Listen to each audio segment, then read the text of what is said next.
चलें आगे बढ़ें। क्लियर हो गया ना? भारत में अब स्टार्ट डालिए।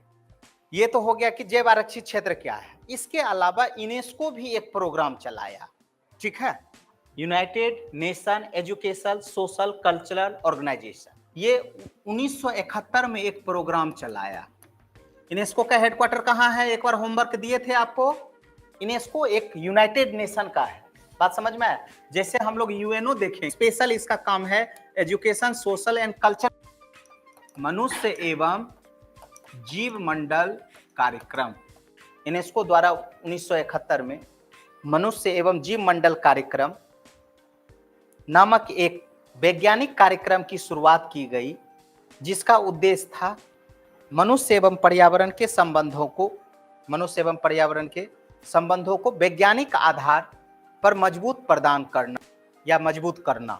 जीव मंडल आरक्षित क्षेत्र के निर्माण का उद्देश्य था सभी प्रकार के जीवन, ब्रैकेट में दे दीजिए जंतु एवं पौधों को उसके प्राकृतिक अधिवास में संरक्षित करना। विश्व के पहले जीव मंडल आरक्षित क्षेत्र की स्थापना 1979 में हुई। तब से आज तक ये आरक्षित क्षेत्र देखेंगे उसको भी यूनेस्को ले सकता है, ठीक है। इसके अलावा ये हमारा सोशल एंड कल्चरल है।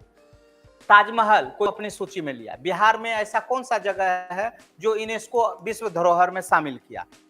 ठीक है, तो गया का बौद्ध मंदिर। बात समझ में आया? तो ये आपका क्या है? यूनेस्को की विश्व विरासत सूची में शामिल है। ये क्या करता है? पूरे वर्ल्ड वाइड में ये एक तरीके से कैंपेनिंग करता है ना, कि आप मेरे बिहार आइए तो बिहार में यूनेस्को का धरोहर में शामिल है, आप वहां जाइए घूमिए, ठीक है। उसी तरीके से जैव आरक्षित क्षेत्र भी यूनेस्को अपने साथ ले लेता है। क्लियर?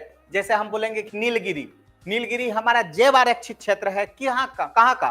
भारत का। और इस नीलगिरी को कौन ले लिया है? यूनेस्को ले लिया है। बात समझ में आया? तो ये विश्व लेवल का एक कैंपेनिंग चलाया कि हमको मानव और जीव जंतु दोनों को हम लोग को क्या रखना है? बांध करके रखना है। क्लियर है ना? कोई दिक्कत? तो लास्ट लाइन क्या लिखा है बेटा? 129 देशों जैव मंडल आरक्षित क्षेत्र की स्थापना की जा चुकी है, जिसमें भारत में 11। ये बाबू स्पेशल किसका है? जैव आरक्षित क्षेत्र का है। मेरी बातों को समझिए। ये जो है, यदि आपसे हम प्रश्न पूछेंगे कि यूनेस्को की सूची में टोटल कितना ये चीज शामिल है, तो लगभग 55 से ऊपर है, लेकिन 11 क्या है उसमें? जैव आरक्षित क्षेत्र वाला। क्लियर है? बात समझ में आया? तो हम यूनेस्को का सूची वाला भी देखेंगे कि कौन कौन यूनेस्को की सूची में शामिल है, और उसमें 11 कौन सा एरिया है? तो जैव आरक्षित क्षेत्र का एरिया। लेकिन उसको 11 जानने से पहले ये जानेंगे कि भारत में कितना एरिया है जो जैव आरक्षित क्षेत्र है, ठीक है। तो स्टार्ट डालिए। अभी तक भारत में कुल 18 जैव आरक्षित क्षेत्र है। कुल 18 जैव आरक्षित क्षेत्र है।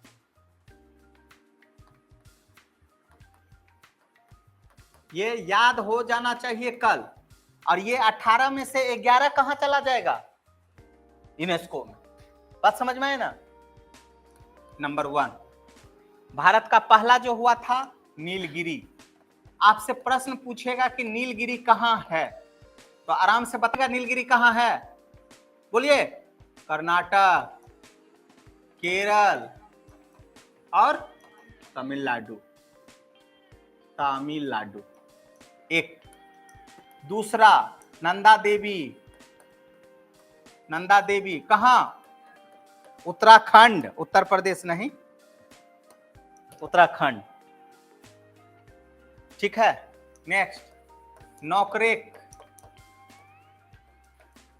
कहां? मेघालय। नेक्स्ट नोकरेक के बाद मानस, असम। 5वां सुंदरबन, वेस्ट बंगाल। 6ठा मन्नार की खाड़ी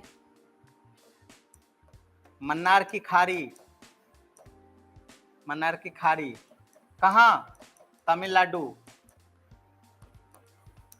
मन्नार की खाड़ी, ग्रेट निकोबार, ग्रेट निकोबार कहाँ बाबू, अंडमान निकोबार। 8वां सिमलीपाल, सिमलीपाल कहाँ, उड़ीसा।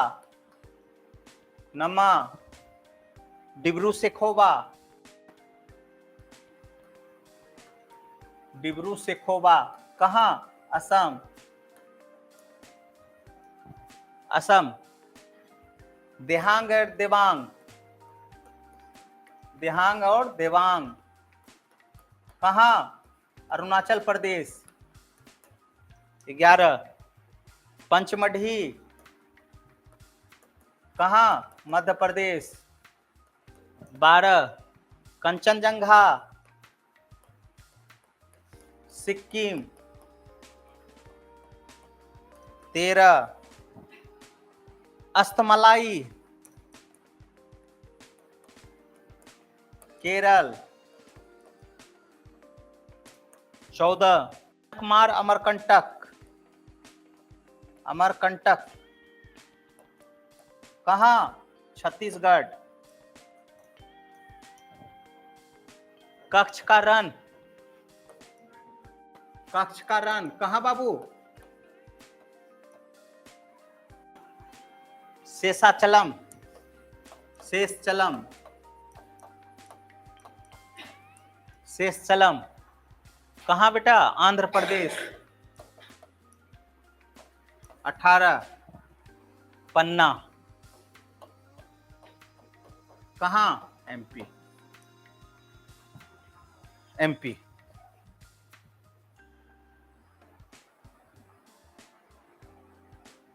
चलो एक बार मेरे साथ बोलो, लिख लिए, लिखो जल्दी लिखो।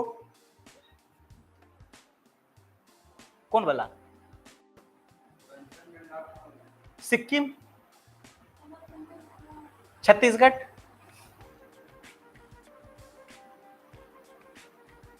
ठीक है। अमरकंटक के बाद वहां कच्छ का रण, अस्तमलाई केरल, शीत मरुभूमि इसको दे देता है बेटा, इंग्लिश में भी दे देता है कोल्ड डेजर्ट, है ना, COLD, कोल्ड डेजर्ट। अब वहां ऐसे लिखेगा कोल्ड डेजर्ट, है ना। तब ये नहीं बोलना कि हम नहीं पढ़े हैं, उसी को हिंदी में क्या लिखते हैं, शीत मरुभूमि। कहां, आंध्र प्रदेश। पन्ना कहां, मध्य प्रदेश। अब इसमें से 11 कौन ले लेगा, 11 कहां चला जाएगा, यूनेस्को में, ठीक है ना। अब भारत में वैसे कितना आपका जैव आरक्षित क्षेत्र है, 18, ठीक है ना। 18 आपको देखना है। ये नीलगिरी कहां, नंदा देवी, मन्नार की खाड़ी, ग्रेट निकोबार, देहांग देवांग, अरुणाचल प्रदेश, गुजरात। अब हम राज्य का नाम लेंगे, आंध्र प्रदेश में, हिमाचल प्रदेश में, सब बोलो, ठीक है। गुजरात में, उसके बाद अंडमान निकोबार में, तमिलनाडु में, वेस्ट बंगाल, असम, मेघालय, उत्तराखंड, कर्नाटक, केरल, तमिलनाडु, सिमलीपाल मतलब उड़ीसा में सिमलीपाल, असम, कौन कौन कौन, डिब्रू बाबा, डिब्रू सेखोवा, मुझसे बोलो, फिर से बोलो, ठीक, चलो। और अरुणाचल प्रदेश, देहांग देवांग, याद कीजिए ना, ब्रह्मपुत्र नदी जब बताए थे, ठीक है। अरुणाचल प्रदेश में देहांग देवांग, मध्य प्रदेश पंचमढ़ी, सिक्किम कंचनजंगा, केरल और छत्तीसगढ़। कल याद हो जाएगा, नहीं याद हो गया तो कोना में है डंडा, भयानक देंगे, पक्का याद हो जाएगा। अब होमवर्क लिखो, इसमें से 11 जैव आरक्षित क्षेत्र में से तुमको छांटना है कि कौन 11 जैव आरक्षित यूनेस्को की सूची में शामिल, प्लस यूनेस्को का भी देखेंगे कि यूनेस्को में कितना कितना है, तो ये सभी हम लोग, अब हमको नहीं पता, कल हम पूछेंगे तब बताना।